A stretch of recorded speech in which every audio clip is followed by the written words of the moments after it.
नमस्कार, मैं अर्जुन तुकाराम लाड, टीजीटी हिंदी जवाहर नवोदय विद्यालय बरपेटा। आज के सत्र में आप सभी का हार्दिक स्वागत है। विशेषता हमारे प्रमुख अतिथि वीपी सर का हार्दिक स्वागत है आज की क्लास में। और बच्चों, मैं आपको जो आज महत्वपूर्ण टॉपिक पढ़ाने जा रहा हूं, उस टॉपिक का नाम है बच्चों के प्रिय केशव शंकर पिल्ले। देखिए, बच्चों के भी प्रिय होते हैं।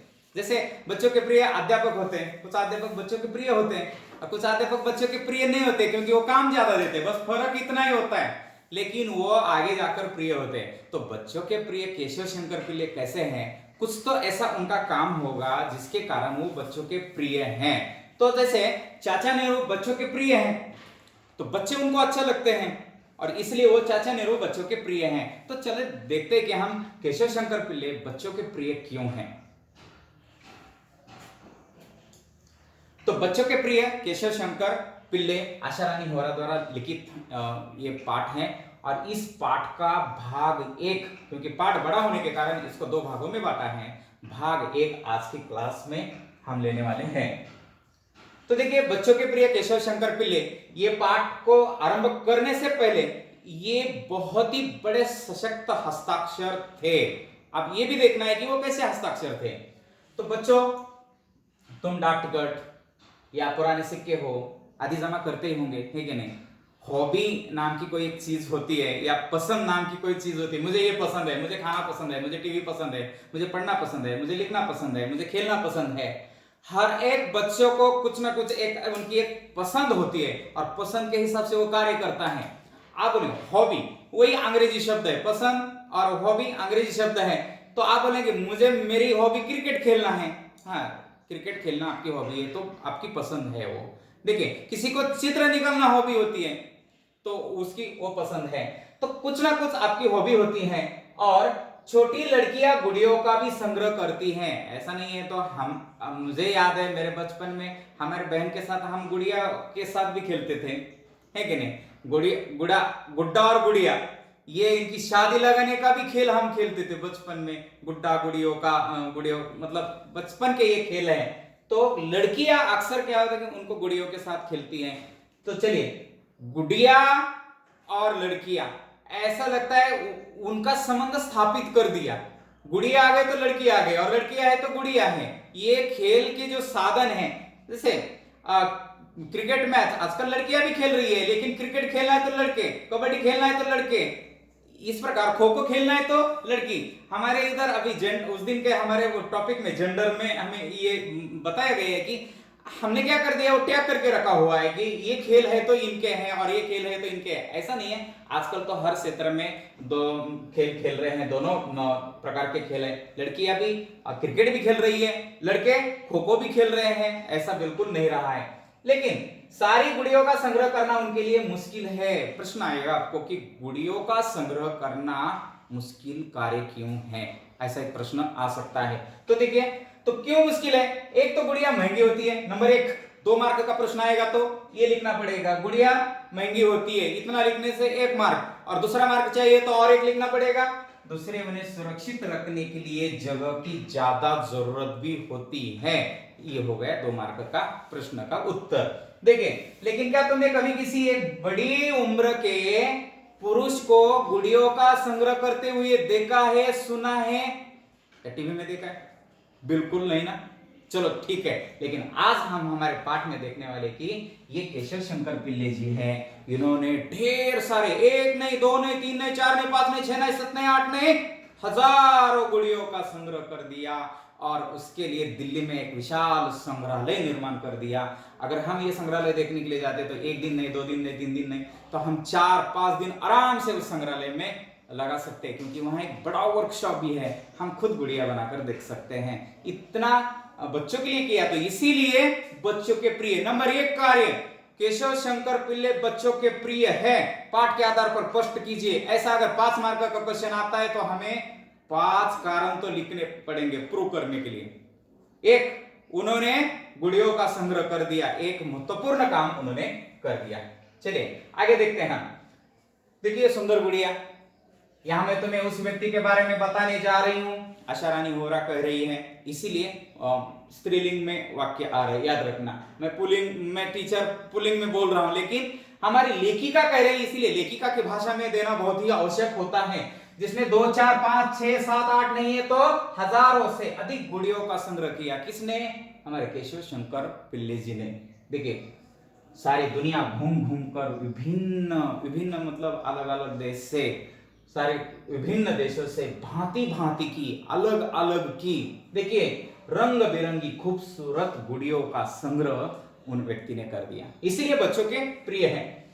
जानते हो ये इतनी सारी गुड़िया उसने अपने लिए नहीं इकट्ठी की, खुद के लिए नहीं की है। देखिए इतनी सारी गुड़ियों का संग्रह करने की उनके खुद के लिए क्या जरूरत थी?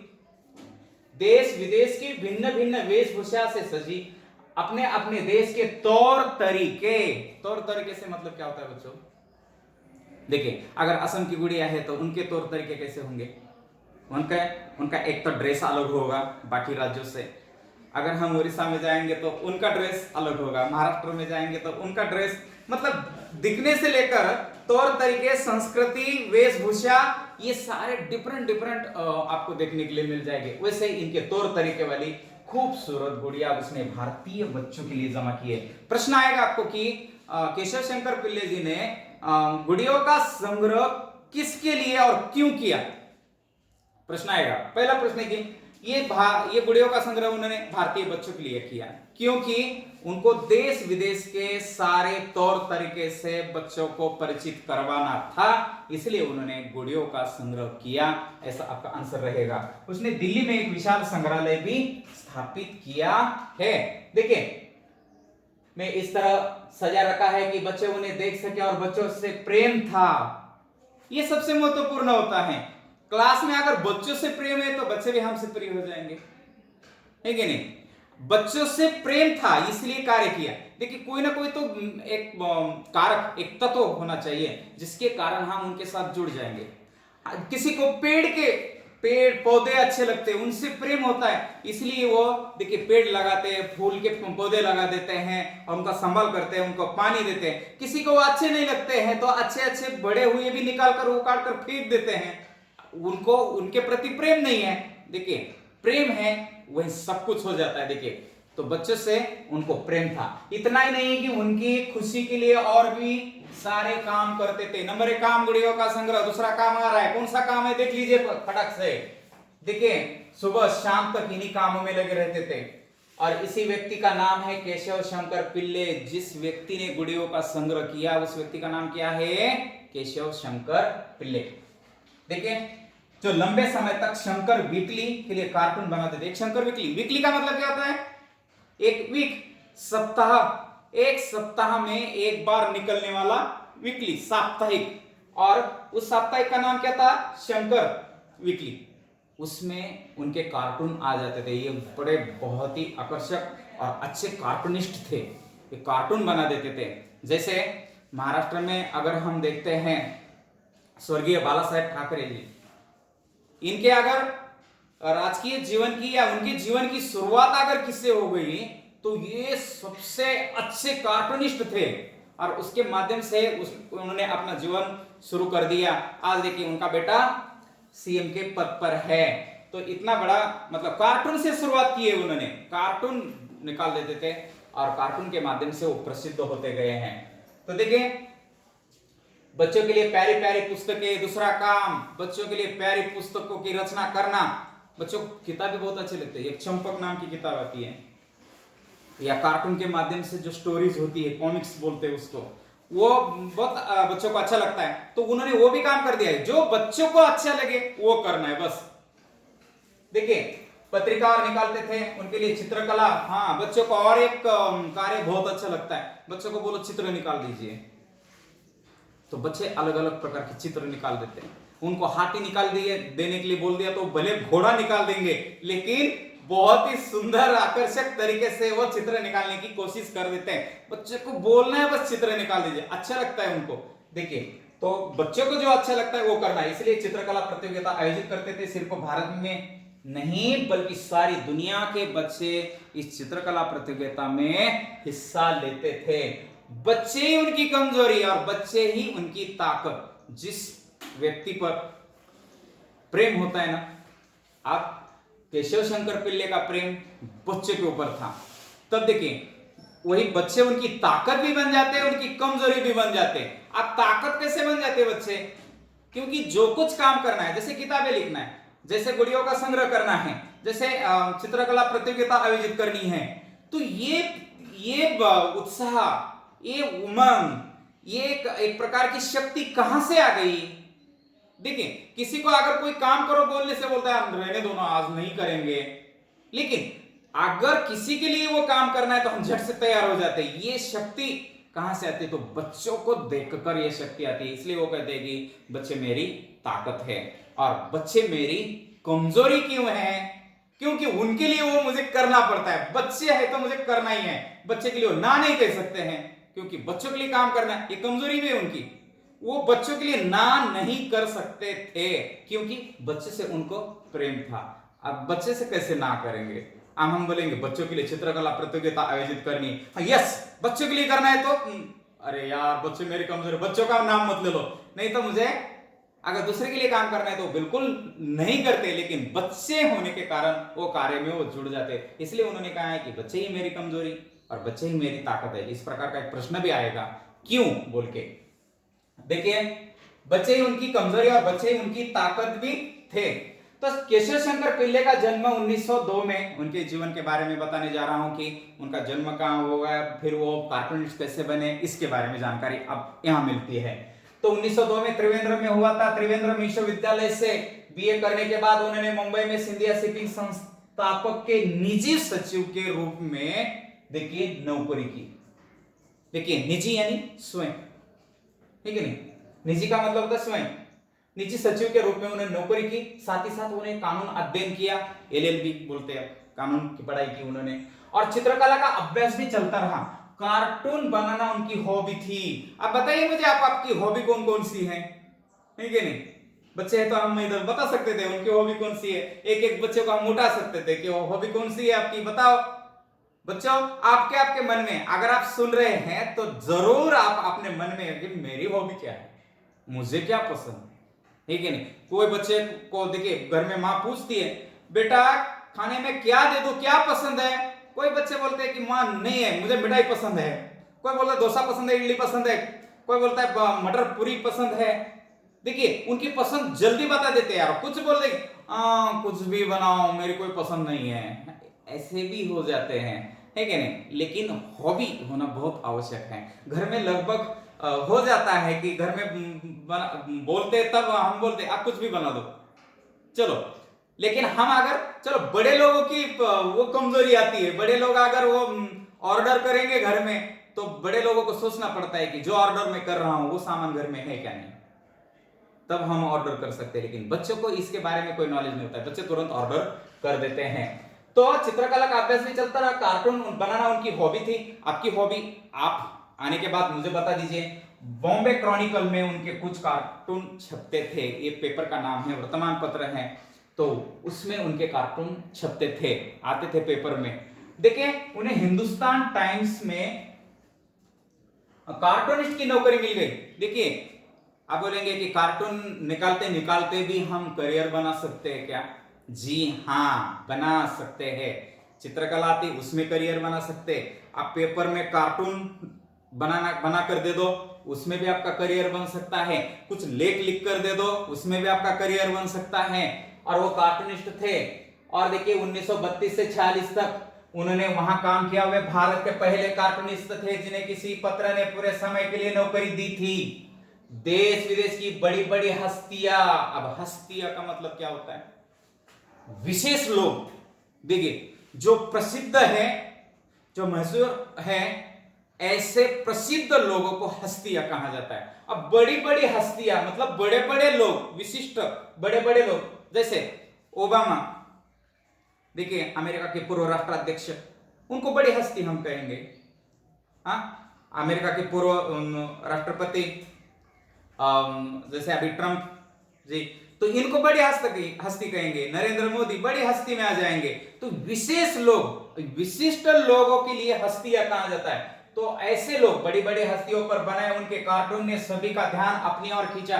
देखिए आप टीवी देखते हैं ना, टीवी में जैसे अभी अभी नरेंद्र मोदी हो, अमित शाह हो, या हमारे कांग्रेस के अध्यक्ष राहुल गांधी जी हो, इनके ऊपर देखिए कार्टून के माध्यम से व्यंग किया जाता है, टीवी में आ जाता है, ये कार्टून के माध्यम से उनके भी कार्टून बनते हैं और उनकी खोखली दुनिया को या उनके व्यंग करके उनकी असलियत को समाज के सामने लाने का काम कार्टूनिस्ट करते हैं। तो ये ऐसे कार्टून वो बना देते थे। देखिए, हस्तियों पर बनाया कार्टून ने सभी का ध्यान अपनी ओर खींचा। शंकर पिल्ले प्रसिद्ध होते गए। प्रतिभा छुपी नहीं रह सकती, उसको प्रकट होना है। बोलते हैं ना, डायमंड होता है डायमंड, उसको कितने भी अंधेरे में रख दो, ये वो चमकता ही है, क्योंकि चमकना उसका गुण है।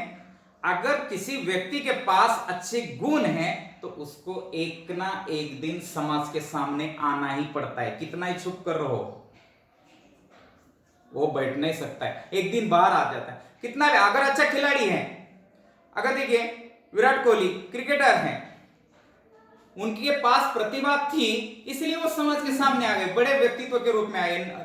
महेंद्र सिंह धोनी, सचिन तेंदुलकर, उनके पास वो प्रतिभा थी इसलिए आ गए। अगर आपके पास वो गुण है ना, एक दिन आपको बाहर आना ही है। तो ऐसे गुण किसके पास थे? केशव शंकर पिल्ले जी के पास थे। क्या थे? वो अच्छे कार्टूनिस्ट थे, बच्चों के प्रति उनको प्रेम था। इस प्रकार की जो प्रतिभा है, इस प्रकार की जो गुण, श्रेष्ठ गुण उनके पास थे, इसके कारण वो प्रसिद्ध होते गए। आदमी को देखिए, बड़ा होने के लिए गुणों की आवश्यकता होती है। हमारे क्या हिंदी के कवि बोलते, बड़े न हुजे गुण न बिनु बिरुद बड़ाई पाई रे, कहत धतरु सब कनकु गहनो गड़ो न जाई रे। ऐसा एक दोहा है। तो बिना गुण के आदमी बड़ा बनता ही नहीं है। तो आदमी को गुण की आवश्यकता होती है। तो किसके पास गुण अच्छे थे? शंकर पिल्ले जी के पास अच्छे गुण थे, इसलिए वो बड़े बनते गए। देखिए 1946 में वे इंडियन न्यूज क्रॉनिकल में चले गए, एक पत्रिका का नाम है। और जो इंडियन एक्सप्रेस, बाद में इसका नाम इंडियन एक्सप्रेस, आज भी महाराष्ट्र में ये वर्तमान पत्र चलता है, अंग्रेजी में भी है और हिंदी में, अपना मराठी में भी है। फिर शीघ्र ही उन्होंने अपनी पत्रिका शंकर वीकली निकालनी शुरू कर दी, खुद की पत्रिका निकालनी शुरू कर दी उन्होंने। और यह अपने ढंग की पहली अनूठी कार्टून पत्रिका थी। देखिए, पहली कार्टून पत्रिका इस प्रकार की शंकर वीकली, उसका नाम क्या था? शंकर वीकली। देखिए, कार्टून पत्रिका का नाम क्या था? तो शंकर वीकली। इस प्रकार का 1 मार्क के लिए प्रश्न आ सकता है। देखिए, उस कार्टून वीकली में बड़ा साहब और मेम साहब शीर्षक नियमित कार्टून में बड़े लोगों की खोखली दुनिया। आप बोलेंगे बड़े लोगों की खोखली दुनिया क्या है? जो बड़े बड़े लोग होते हैं, देखिए, वो कहा जाता है कि वो असली चेहरा उनका अलग होता है और नकली चेहरा एक, उनके पास 2-2 चेहरे होते हैं। तो असली चेहरा क्या है वो दिखाने का कार्य ये कार्टून करते थे। मतलब उनकी असलियत, उनकी जिंदगी सही में क्या है, तो उसके बारे में ये कार्टून उनकी खोखली दुनिया पर प्रहार करते थे। और हास्य व्यंग्यों को बहुत उन लोगों ने पसंद कर दिया। ये बहुत सारे लोगों को अच्छे लगते थे और वो प्रसिद्ध होते गए। कौन से? बड़ा साहब और मेम साहब बोल के जो टॉपिक से उनके कार्टून आते थे, बहुत ही प्रसिद्ध हो गए। देखो, इस प्रकार का ये है, ये चित्र में मैंने दिखाया है यहाँ कि किस प्रकार के कार्टून उनकी पत्रिका में आ जाते थे। ऐसे कार्टून उनकी पत्रिका में आ जाते, तो ये देखने से अच्छा लगता था, है कि नहीं? ये देखिए, बड़े बड़े जितने भी राजनीतिक लोग हैं, उनके ऊपर व्यंग के माध्यम से उनकी खोखली दुनिया को लोगों के सामने रखने का कार्य किसने किया? केशव शंकर पिल्ले जी ने किया।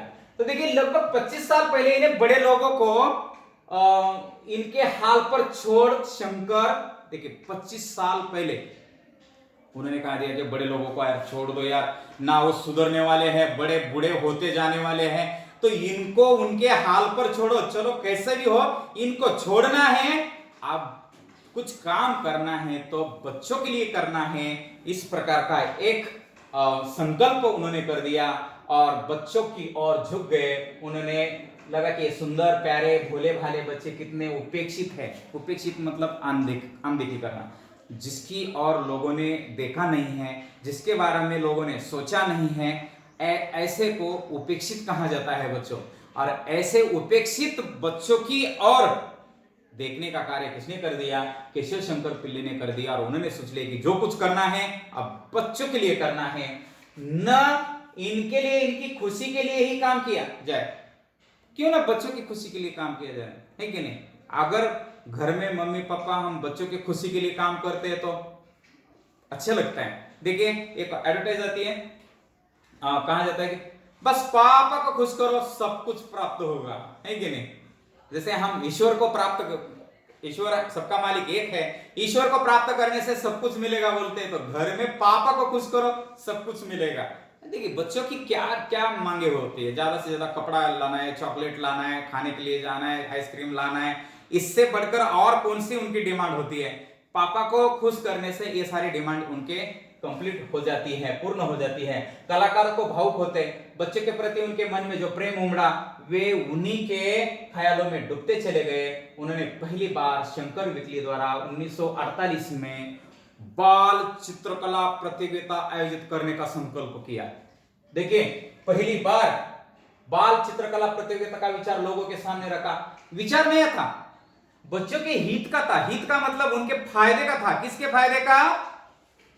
बच्चे के फायदे का था। इसलिए लोगों ने उसे बहुत पसंद किया। उस समय देश के प्रधानमंत्री और बच्चों के प्यारे चाचा नेहरू को भी ये विचार अच्छा लगा और 1949 में, प्रश्न आएगा, 1949 में पहली अंतरराष्ट्रीय बाल चित्रकला प्रतियोगिता हुई। देखिए 1950 में शंकर विकली के बाल विशेषांक में श्री नेहरू ने लिखा था, पंडित जवाहरलाल नेहरू ने क्या लिखा था, ऐसा भी सवाल आ जाएगा। तो क्या लिखा था? अनेक देशों के बच्चों की ये फौज, उनका एक समूह, उनका एक ग्रुप क्या करेगा? देखिए अलग अलग भाषा, सभी बच्चों की भाषा अलग अलग होगी। देश विदेश के बच्चे आ जाएंगे तो सबकी भाषा अलग होगी, सबकी वेशभूषा, कपड़े अलग होंगे और एक जैसी है। कई देशों के बच्चों को इकट्ठा कर दो, सभी बच्चों को अगर इकट्ठा कर देंगे तो ये तो खेलेंगे या लड़ेंगे? बहुत सारे मतलब खेलेंगे या नहीं तो झगड़ा कर देंगे। देखिए लेकिन इनकी लड़ाई भी खेल जैसी होगी। बच्चों की लड़ाई में और बड़े लोगों की लड़ाई में अंतर होता है।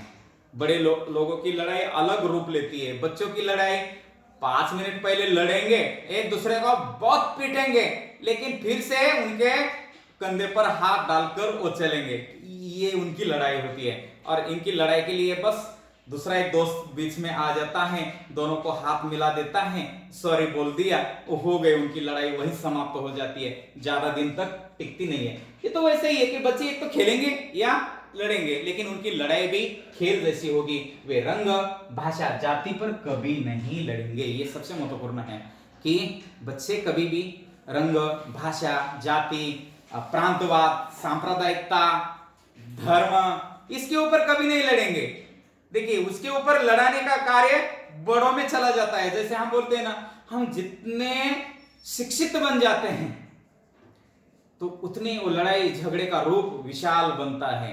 लेकिन बच्चे हैं तो बच्चों की लड़ाई इस मुद्दे पर कभी होती नहीं। कोई बच्चा बोलता है क्या तो असमीज बोल दिया या तो कोई हिंदी बोल दिया, उसका झगड़ा छोटा हो गया, बिल्कुल नहीं है। ये बच्चों की लड़ाई इसके ऊपर कभी होती नहीं है। शंकर पिल्ले का उद्देश्य भी यही था। कौन सा उद्देश्य? सभी बच्चों को इकट्ठा करना, उनकी भाषा, वेशभूषा को सबको परिचित कराना, यही एकमात्र उद्देश्य था इस प्रतियोगिता के पीछे। संसार भर के बच्चों को निकट लाना। इसके बाद हर वर्ष शंकर विकली के बाल विशेषांक तो निकलते रहे, हर वर्ष यह प्रतियोगिता होती रही और उससे भाग लेने वाले बच्चों की संख्या भी बढ़ती गई।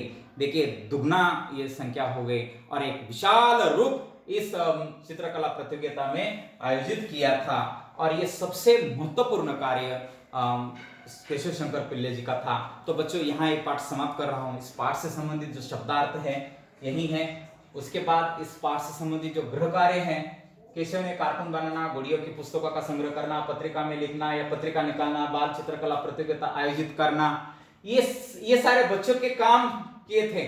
तो देखिए कार्टून बनाने के लिए उन्हें कौन कौन से काम करने पड़े होंगे? आपके मन से इस प्रश्न का उत्तर क्या क्या किया होगा? कार्टून बनाने के लिए उन्होंने क्या किया होगा? आपको पहले साहित्य जमा किया होगा, साधन है तो कागज है, सब कुछ है। देखिए बच्चे के लिए बाल चित्रकला प्रतियोगिता कराने के लिए क्या क्या करना उनको पड़ा होगा, क्या क्या प्रयास किए होंगे, आप सोचकर लिख सकते हैं। इसी के साथ मैं बहुत बहुत धन्यवाद देता हूं बच्चों। अगर कोई समझ में नहीं आता है तो जरूर मुझे 8474872223 में कॉल करिए और बताइए कि आपका प्रॉब्लम क्या है, आपकी समस्या क्या है। हर समस्या का समाधान करने की कोशिश जरूर की जाएगी। धन्यवाद।